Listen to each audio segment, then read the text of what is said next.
Okay, I'm just gonna start recording the session because you know that we just record every single session. You can just go back always to check the things that we have done every day.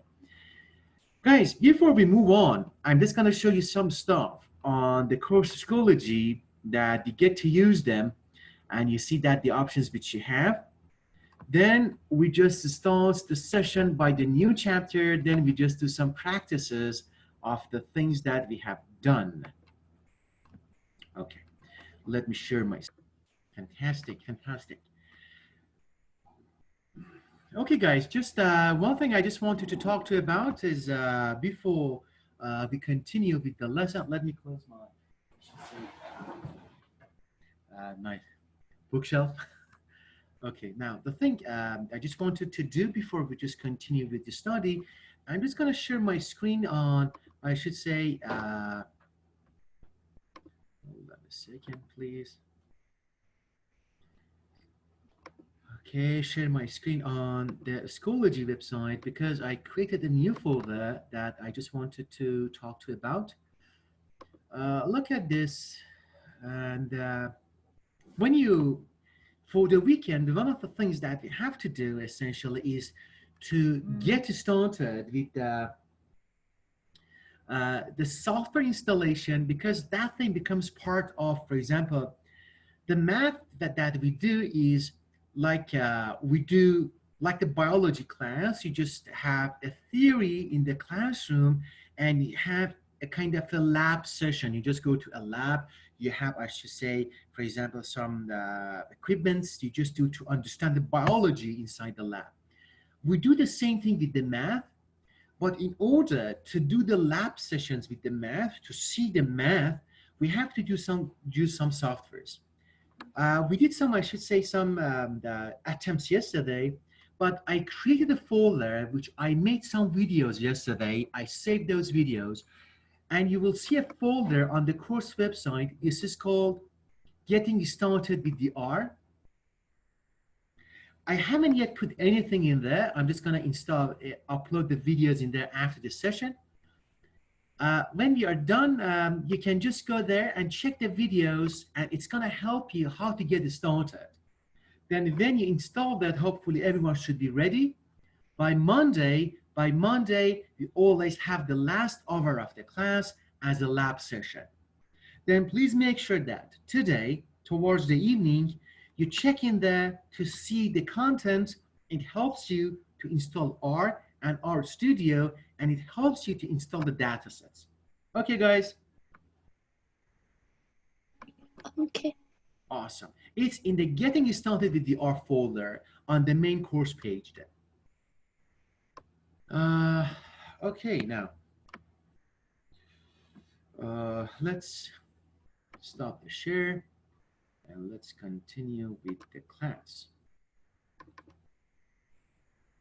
Okay, I'm just going to go to the next slide.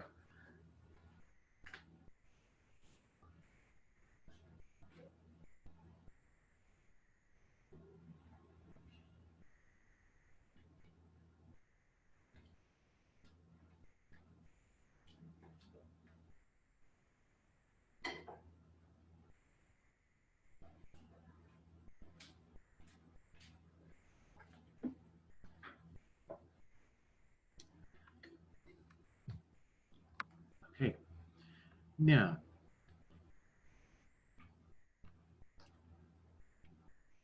let's do some graphing. I'm just gonna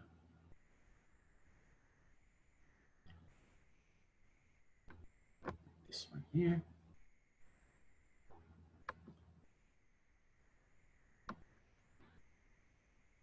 This one is also going to be like that. Okay. These two sessions, we have too much, I should say, I should say new lessons, but from Monday, when we have 3 hours, we have some more time allocated to you in case to do some exercises in the class. Then these 2 days, exceptionally, we are running too fast. Okay, now I'm just going to go back to the previous example. But guys, before I start, please everyone says their name that I make sure that everyone is there. Laura.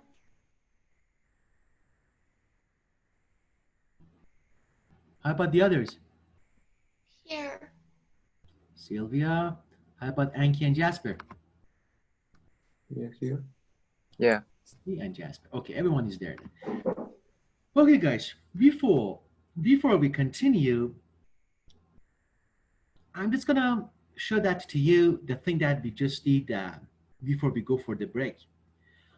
We talked about the scenario that you are investing your money in a bank, but we looked at the scenario at 2 years. One after the second year, and one we looked at your investment after the fifth year of your investment. And now the thing that we see that the delta x, which it means that the variation in, I should say, the years of your investment is between the year 2 and the year 5. Now we're going to change that thing. But remember, previously we look at 2 points of your investment at the end of the year 2 and at the end of the year 5. And we looked at the changes and the variations of the amount of your investments within that time period. But now, what you're going to do is this. I'm going to look at the same, I should say, same plot, the same graph, and I say, okay, it's going to be, for example, you started today with this amount of the investment, for example, $100,000, you just went all the way up there. But we looked previously, we just started to look into our investment, for example, at the end of, let's say, year 2. We are going to do the same thing, and I'm going to come here and say, okay, here is going to be the year 0 today that we just put our money into the bank as an investment. Here it was the second year. It was at the end of the second year. We looked into our money by projecting along, I should say, to the graph and reading its corresponding value on the y-axis, which the y-axis represented that f of x as the total amount of the investment. And we got this one here as point of f2. But previously we looked at this point. We said that what's going to happen at the end of the year 5. And that was the time that we looked at the secant line. And we developed a method to make an inference and the estimates for the A and B slope and the intercepts. But now in this case, imagine that, for example, you have your money at the end of the second year. You cannot, please guys, listen to this part. This sentence is the key, the golden key to the thing that we are gonna look into in future. When you have your investments at the end of year 2, you are not gonna wait until year 5 to see how much richer you are gonna get. You plan to become rich overnight. What do I mean? For example, at the end of year 2, you look at your investment, you see that you have this much investment. You see? But what is good that you just go to bed tonight and you wake up tomorrow, and tomorrow they say that, wow, you got billionaire. You know, from one overnight, you become a billionaire based on the money which you have invested in the bank. Then you do not have to just wait, I should say, until the 5 years. At the end of the 5 years, wait 3 full years to see how much money you got. You just want to see the things happen so quick.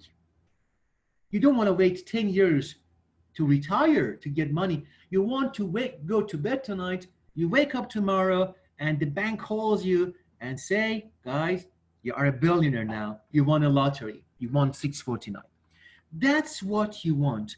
You want the changes happens not within a 5 years. You don't want to change happens, let's say, between 2 to 5 years. You want the change happens right away. And that's the thing that is the subject of what we call that spontaneous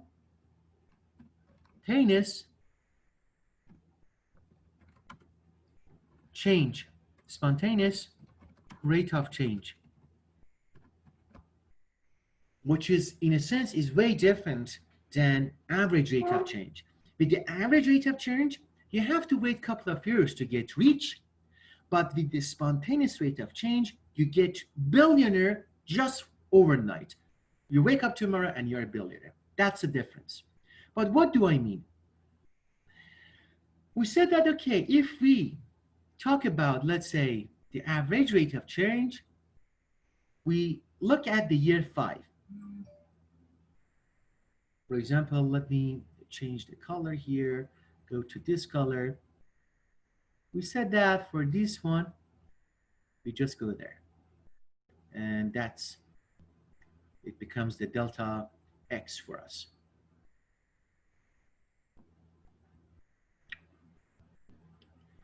And now, look at this. And now for 5, instead of writing a 5, I'm just going to make some, I should say, small changes in terms of R notations. You remember, guys, previously we said that between year 2 and 5, we talk a delta X. But imagine that the distance that we have here between these 2 years, it's becoming the delta X. Nothing has changed so far. We know that between these 2 points that we are going to talk about, between these 2 points, the variation or the change is still delta X. But instead of writing 5 here, I'm just going to just write here 2.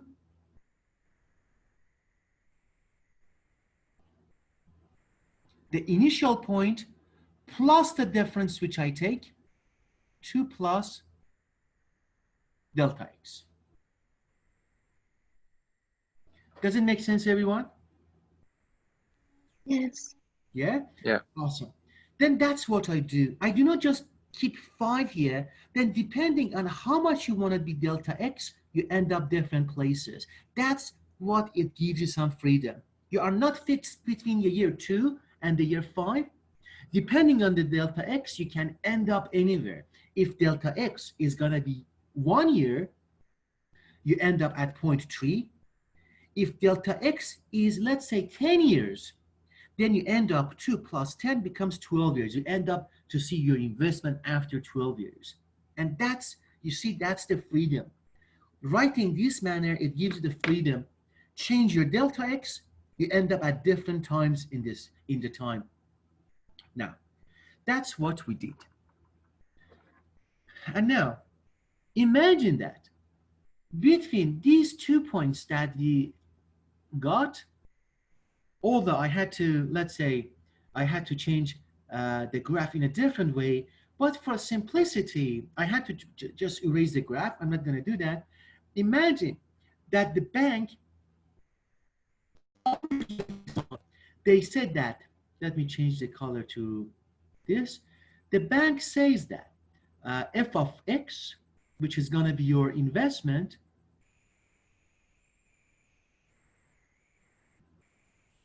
is going to follow a polynomial. It is insane. It's not going to happen in reality. No bank offers you this huge interest, but that's the simplicity on the computation. I just give you this example. And now, we say that, okay, between these 2 points, and I'm going to ask you the old question which I asked you before. And I'm going to ask you guys, what is the average rate of change? The average rate of change, we saw that it becomes this line.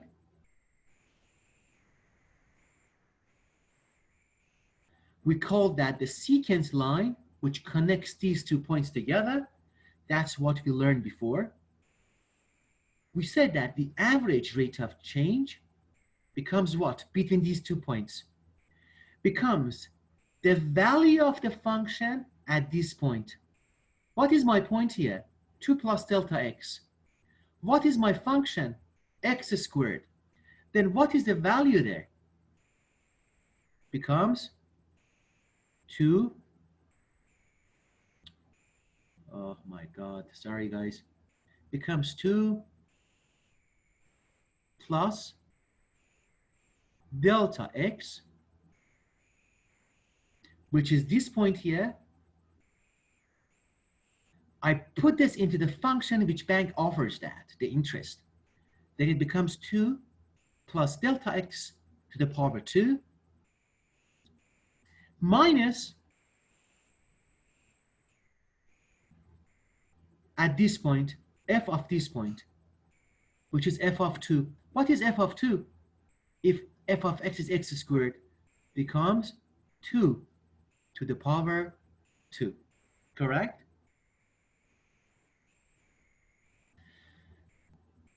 Then I divided between these 2 points, 2 plus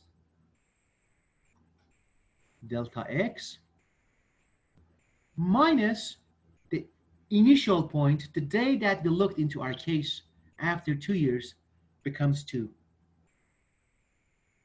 Okay, I can see some possibility for some kind of simplification. How? Look at that. I have 2 here and I have 2 here. I can get rid of this. And I know how to calculate this one. Look at this expression. Then I can just continue to make some simplification.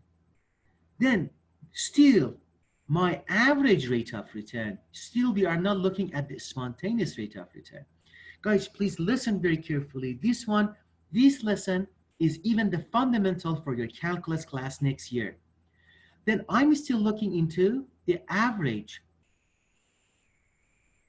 rate of change. I'm still looking into the average rate of change. Then the thing which I do is that I come here to make some simplification. Okay, at the numerator, what do I have? I have 2 to the power 2 becomes 4 plus 4 times delta x plus delta x to the power 2, and I have 2 to the power 2 minus 4, correct?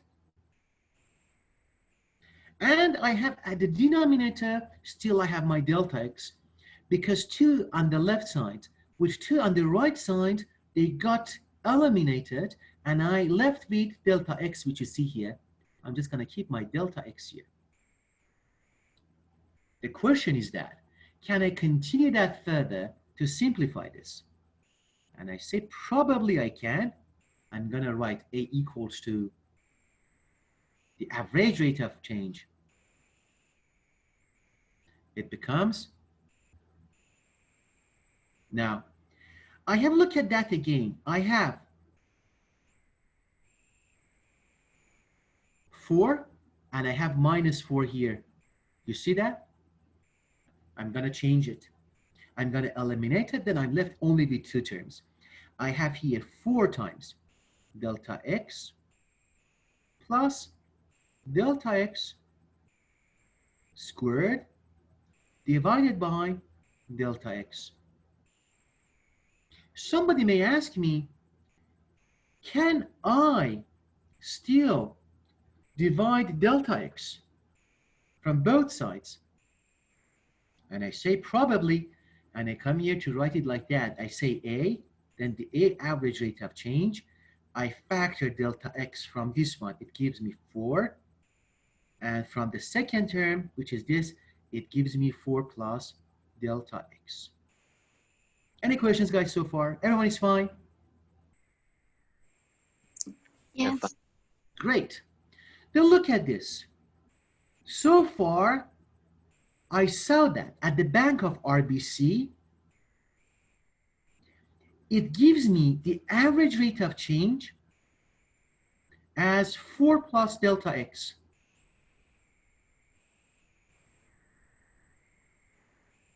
That's going to be the average rate of change. But what is the delta x?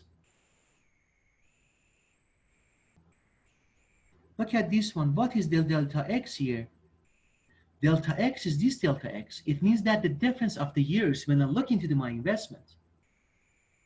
Delta x can be 1 year, 2 years, 5 years, 20 years. You can wait 20 years to see how much investment you can make at the end at RBC.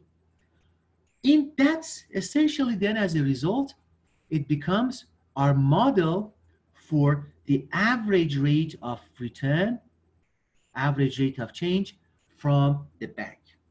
But now everything which we have been doing so far, it was based on the concepts of what? Of this one, the average rate of change.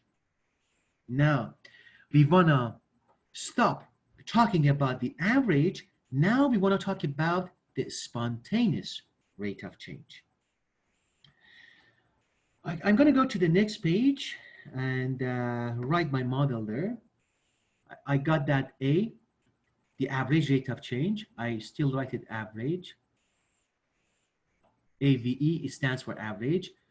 4 plus delta X. Delta X is the difference of the year. That's this model which we got here at the bottom. And now, this one. We saw that delta X is a difference of the years between year 2 or year 3 or year 5 or anything. Guys, what was our plan? The question which I asked you is that you prefer to go to bed tonight, tomorrow when you wake up, the bank calls you and say, okay, you got $1 billion in our account, congratulations, and now you're a billionaire. Guys, everyone look at that scenario. If that scenario is going to exist, what is going to be the delta X in my case?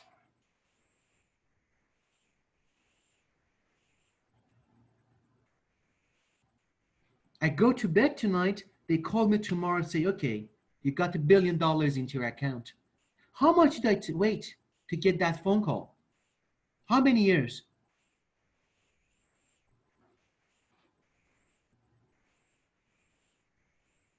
Any idea?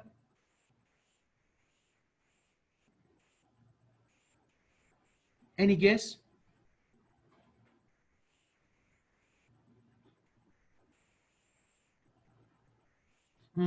Look at that.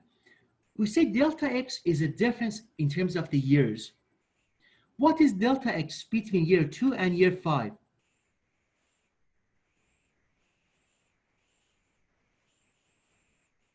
It's 3, huh? You difference, make a difference. You subtract these 2 years, huh? Between year 5 and year 2, the delta X is 3. But if I'm gonna wake up tomorrow and they tell me you won $1 billion, it means that I didn't wait at all. Then I didn't wait any years. Then the delta X is gonna be how much? It's gonna be 0, correct? Then that's essentially where we start, I should say, stop talking about, I should say, the average rate. We said that if delta X gets close to 0, look at this arrowhead, it means that it's getting close to 0. At this stage, you can think of it, delta X becomes 0 because I didn't wait at all. Then if that's going to be that case, it means that A, average, changes into the change of being spontaneous. SPO stands for spontaneous, AVE stands for average. Then as a result, you are gonna get the average spontaneous rate of change equals to 4 plus 0 becomes 4. Then spontaneously means immediately the money which you have in the bank is gonna change by a scale of 4. For example, every single second, you are gonna get, for example, how much? You are gonna get $4 into your account.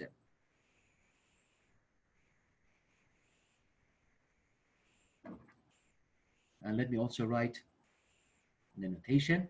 It means that for every single dollar per every second, for example, you are gonna get that much money into your account. And that's what we talk about, I should say, the spontaneous rate of change. Spontaneous rate of change. And if I'm gonna show that to you on the plot,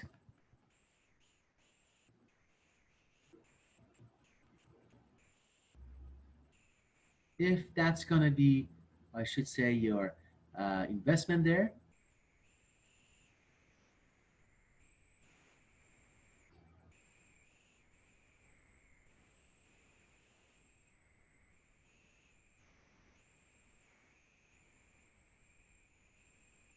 for example, you started to go like that, you were just at year 2,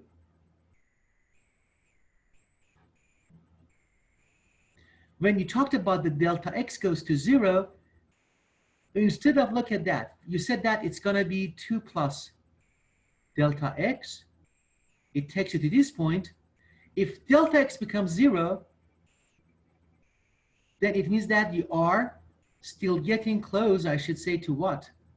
Still you are getting close, still to around 2. And that's what you see. And the secant line becomes something very, I should say, close to this line. Then as a result, we see that if the changes of your variable, I'm just gonna write, let me write it in a text. Then the spontaneous rate of change becomes, no, sorry, I have to say average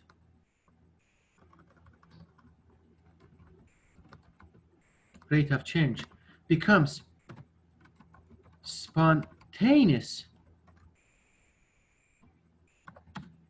rate of change when the variation or changes of your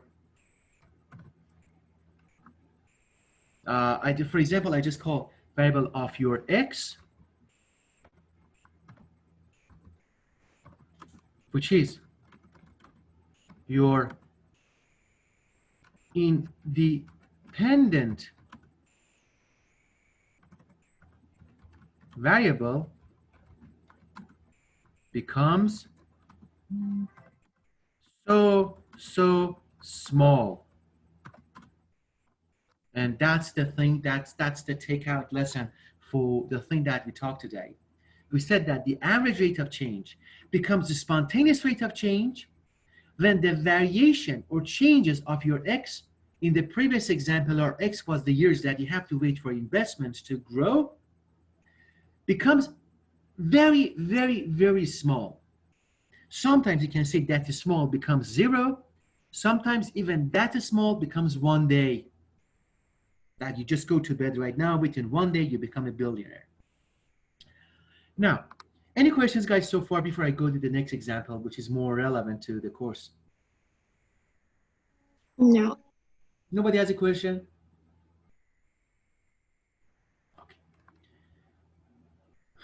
Okay, for the very last slide that we have before we finish today, I'm just gonna go back to the same example which we had before. We have these 2 lines.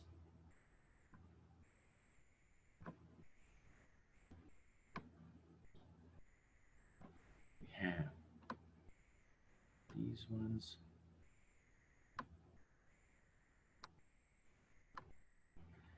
This is essentially very crucial. You get the feeling what is the difference between average rate or a spontaneous rate of change. Okay, now.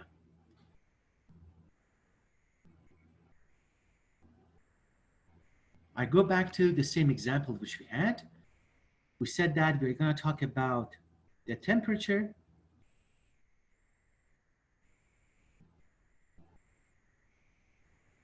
And we talked about the temperature in terms of, for example, the time. Time was expressed in seconds, the temperature in centigrades. Imagine that temperature. We just starts from minute 1, 2, 3, 4. Sorry, it's gonna be 3, 4. It's gonna be 5. It's gonna be 6 seconds, 7 seconds, 8 seconds.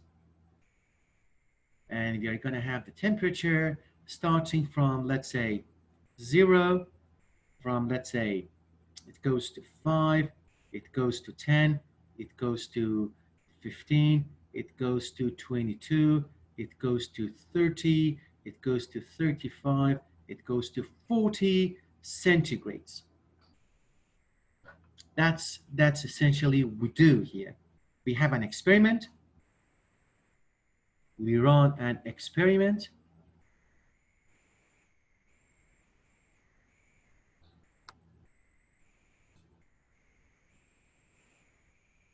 At every single second, from 1 second till 8 seconds, we measure the temperature in our experiment from 0 to 40 centigrades. Okay, we did that before. We talked about the average rate of change. I'm going to do that here in case to contrast it with the things that we have done. I'm going to talk about A as, I'm going to put that at the sub, and this is going to be the average, AVE. It means that this is the average rate of change. The average rate of change, imagine that we are going to do that between 2 different time spans. For example, I'm going to ask you to find the average rate of change between, let's say, for example, between these 2 points. For example, the average rate of change from the 3 seconds while you go to, let's say, for example, 8 seconds. You want to understand what is the average rate of change of the temperature in your experiment at 2 selected points, point 3 and point 8. What is the temperature at point 3? It's going to be 10 centigrades. What is the temperature at point 8 seconds? It's 40 centigrades. Then it becomes a matter very easy. We say average rate of change becomes temperature at point 2 minus temperature at point 1 divided by the time that you record the temperature at point 2 minus the temperature at point 1 equals to what? It equals to this one. The temperature at point 2, how much is that? 40. The temperature at point 1, it's 10. We know that. We could look at the change. That's why we subtract them. And we go back to find the corresponding time. 40 is corresponding with 8. I put 8 here. Subtracted corresponding to time for the 10. It's going to be 3. Then it becomes very easy. We have, as a final point, we're going to get to this answer. What is 40 minus 30? Becomes 30 centigrades. What is 8 minus 3? Becomes 5 seconds. Then the result is going to be very easy to find it. 30 divided by 5 becomes how much? Becomes 6. And you know, the more important thing, the interpretation, we say that the unit is going to be centigrades divided by seconds. And we know that as interpretation, I'm just going to write it here. I write that I expect in this experiment that on average, the temperature on the quotation mark, you see, I look at here, it's the positive number, then it means that the temperature increases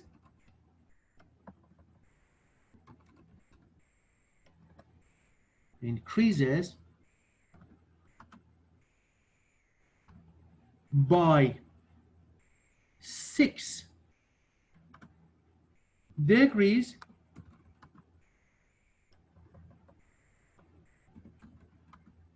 every second. That's the thing that we learned that before we just go to the break. We said that we expect on average the temperature increases by 6 degrees every second. Because it was positive, it means that it increases, and centigrade divided by seconds, it means that every unit of the second it changes. This is very, very important.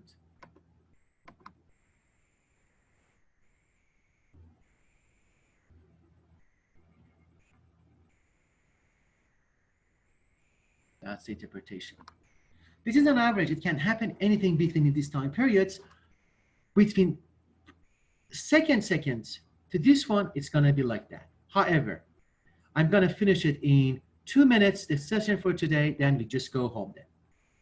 Please listen very carefully. That's very, very important.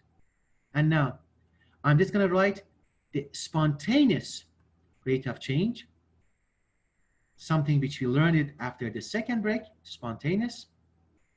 It's going to be equal to, for the spontaneous, you learn that the variations of your variable, dependent variable, which here is going to be the time, is going to be so close. They have to just be so close to each other.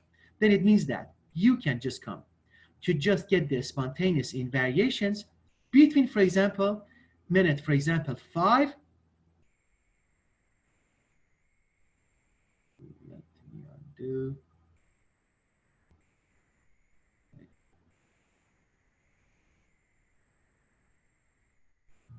Okay, let me do this here. It means that you get the difference of the temperatures between 2 time periods which are close to each other.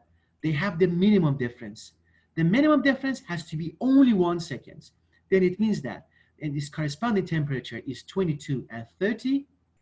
Then the difference between these two corresponding time, which they have the minimum difference, like the delta x goes to 0, it becomes your average rate of change, which it means that the temperature 30 minus 22 divided by 6 minus 5, which equals to, listen very carefully to this part, which equals to 30 minus 22 becomes 8. 6 minus 5 becomes 1. That's what we expect. We have the minimum, the unit changes of our temperature, which equals to what? Equals to plus 8 centigrades over seconds. And now, you see, guys, that's the key for the lessons for today. The key is this. If you make a comparison, you have average rate of return, spontaneous rate of return 8, but you had average rate of return, rate of change, you had 6. You see the difference between these two. You see that spontaneous rate of change changes much faster than the average, but overall, in the long term, it's reduced to the 6. You see that there is a difference between the spontaneous and the average rate of change. And essentially, if you just want to write a text for it, we say that I observe, look at that, you say observe, you do not say expect, that the temperature changes by 8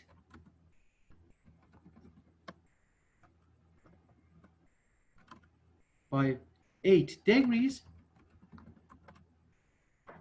and look at the instantly. These are the keywords.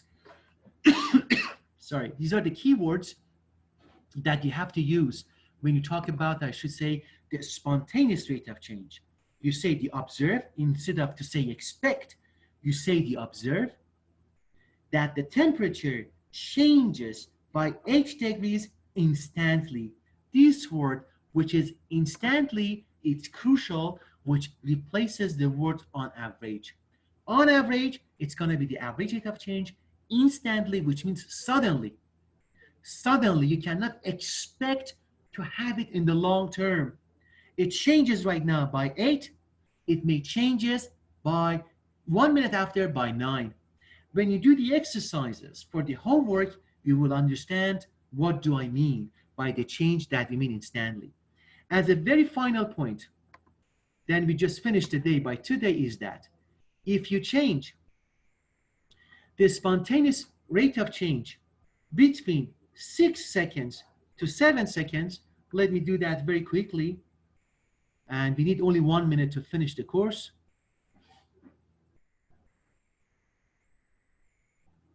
I'm just going to do that as an example. I'm just going to, I hope that you see that, guys.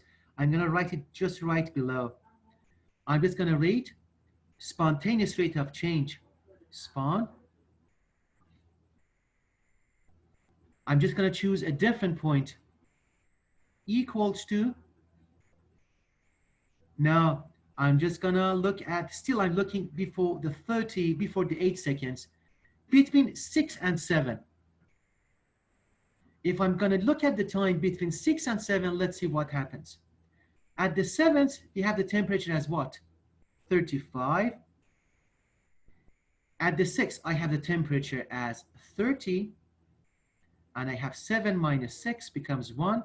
Then I get what? Look at that. I have 5. I have now 5 centigrades divided by second. Look at that. Now you observe that the temperature changes by 5 degrees instantly after 6 seconds. You see that, guys? You compare these two instantaneous change. Look at this. I have 2 spontaneous change. One is 5, one is 8. You see, instantly the change varies, but the average rate is essentially, it's an average of all the spontaneous changes which you got. That's the conclusion that we get. And that's pretty much the thing that we just want to talk about. You see that the spontaneous change changes instantly, and the average of them, it gives you the average rate of change. It gives you the overall picture. And you see that as these two examples which we had.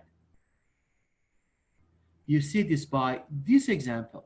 And by this example, your spontaneous rate, it may changes. And that was the purpose of the lesson for today. When you do your exercises for the homework for this weekend, you see more depth. What is the difference of the spontaneous change and the I should say the other type of the change that we talked about that. Okay, I'm done talking then. Guys, any questions?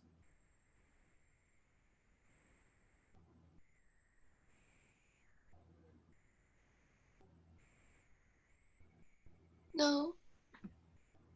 Thanks, Sylvia. How about Laura, Anki, and Jasper? No. No. Everyone is fine? Okay. If everything is fine, I'm just going to stop the share, and I'm just going to show you the PDF, which is going to be for your homework. Please make sure that you do the homework, because that's how you understand the things that we talked about in the class. Also, when we come back next week, we are just going to do some exercises. Please, when you just, let me share the screen with the PDF of the textbook. Look at that. You can access the PDF of the textbook on the course main page of the Schoology. please go to the chapter, I should say 2.2. This is going to be page number 79, and review that and try to do as many examples as you can. Okay. We can have the access to the text PDF on the course Schoology website. Just to review the chapter, and at the end of the session, I'm just gonna post the slides of the course and also the video lectures of the course on the Schoology course website in case if you wanted to review that. Okay. Any questions, guys? No? Everyone is fine? Yep. Awesome. No question. Yes. Yes, Sylvia. Oh, you said no questions. Okay. Yes. Great. If you have no questions, then please remember, do the exercises of chapter 2.2 and check the folder that it makes you to be ready to set up your R Studio during the weekend. Then on Monday when we start, we do some kind of a lab sessions for the course that we just did today then. Okay, we are gonna work on computers, the things that we learned today then. Okay. Then if you have no questions, I hope that you have a wonderful weekend. Enjoy your weekend to the fullest and stay safe. I see you all back on Monday. But remember, Monday class starts by 9 to, it's going to be starts by a quarter minutes to 9.